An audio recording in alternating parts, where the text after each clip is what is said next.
We are still on Matters Arising. So the conversation today so far has been about the lady who is a little bit uncomfortable with the fact that the man she's about to get married to, that's the man who proposed to her, still has a picture up in his house and his office of his late wife. His wife in this story died 2 years ago, and he seems not to have gotten over it. But then he still went ahead to propose to her, and she accepted. And she's saying, I mean, I can't be in this house and your late wife's picture is on the wall in your house where I will be staying and in your office as well.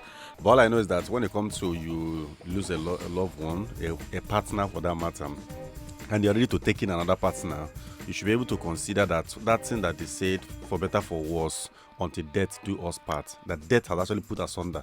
And death is the end of every journey. That's what we need to understand. Death, once death is involved, nobody's saying that legacy should go away or erase a legacy. But once death happens, and you intend to take another person in, or decided to take another person in, accept that person, and again for better for worse. Okay, let's say, God forbid, something else happened again to this one. Will you still hang the picture of this one, hang the picture of that one? Is it a museum? Museum of dead wives. It's not a museum. So you have to move on. It might sound somehow, people might think it is not logic, but whether I like it or not, as long as you've taken a new wife, go on with your life and let that new one feel loved. True. Yeah.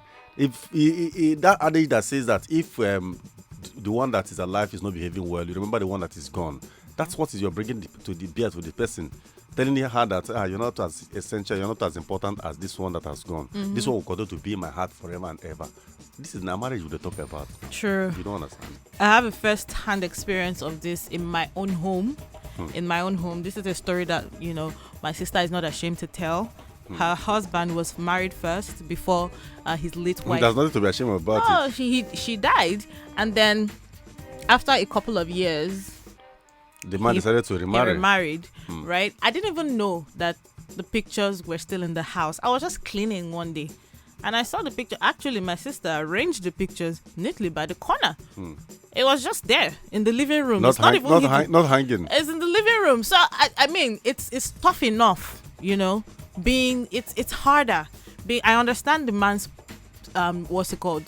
position. It's not so easy. You begin to feel guilt that you are marrying somebody else when you're not even done, mourning, or you feel like it's a lot. The two of them, their emotions are valid. But at the end of the day, what I still maintain is this: if you have not fully, because I went through this comment section, they are painting the new wife to be a bad person. It's not about her being a bad person. Okay, so I would feel those feelings as well. Yeah, I would. I'd be like, but I mean, you can still have her pictures, but not just in our home. This is our home now. It's not about what you went through in the past.